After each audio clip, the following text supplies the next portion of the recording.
You know, so odd that you said it. My mentor, Cus D'amato, his objective was to think of nothing. You're nothing. Nothing's nothing but the objective, the job. And that was his psychological warfare.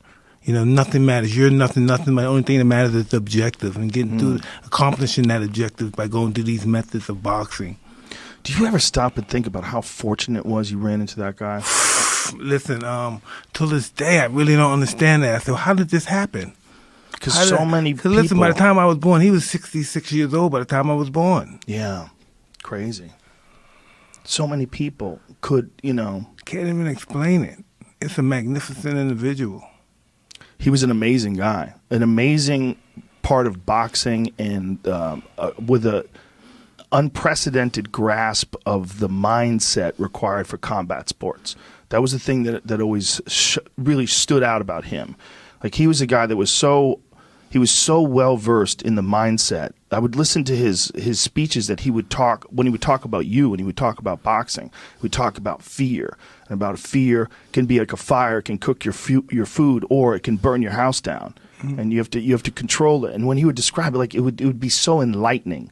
He was such a man of wisdom that when he would describe things, they would sink in. They would. Somebody could say the same thing, but with him, he had so much life experience. He wore so many hats. He was a psychiatrist. Yeah. He was a doctor. He was a father. He was a mother. You know, he was just all around that individual. Yeah, and with an amazing knowledge of boxing. And for a guy like you, it was almost like it was ordained. And that's what I always said. It was meant for me to meet this guy. Because I had no way in a million years. Everybody said, "You know way you're going to be champ. You're too small." Yeah. So you're too short. No way. These guys are too big for you. He's always said, "This is the greatest fight I ever lived." This and that. He's always saying this about me. I'm like, oh, God, this guy's just souping me up. I never thought I could, achieve what he was saying. The things he was saying was just so gigantic in my eyes at the time. Yeah, I mean, when it all happened, and it turned out that he was true, and you have to absorb all this when you're 20 years old. You know, I always say this about Justin Bieber, and I don't think Justin Bieber nearly had to deal with what you had to deal with. Your experience was so much crazier because you were not just an incredibly famous guy. You were the baddest man on the planet. So there was like an aura to you everywhere you went. People wanted to see you. 50-year-old men don't give a fuck about Justin Bieber. No disrespect. He's a great guy, a great singer, but it's not. He's like young girls. For young girls, that guy's unbelievably famous. But he's been famous since he was a little kid. I'm like, when people hear about him going crazy, right? Amazing.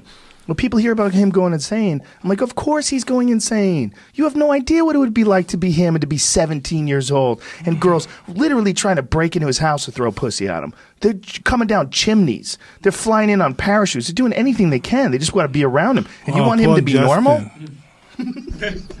Oh, man, poor guy.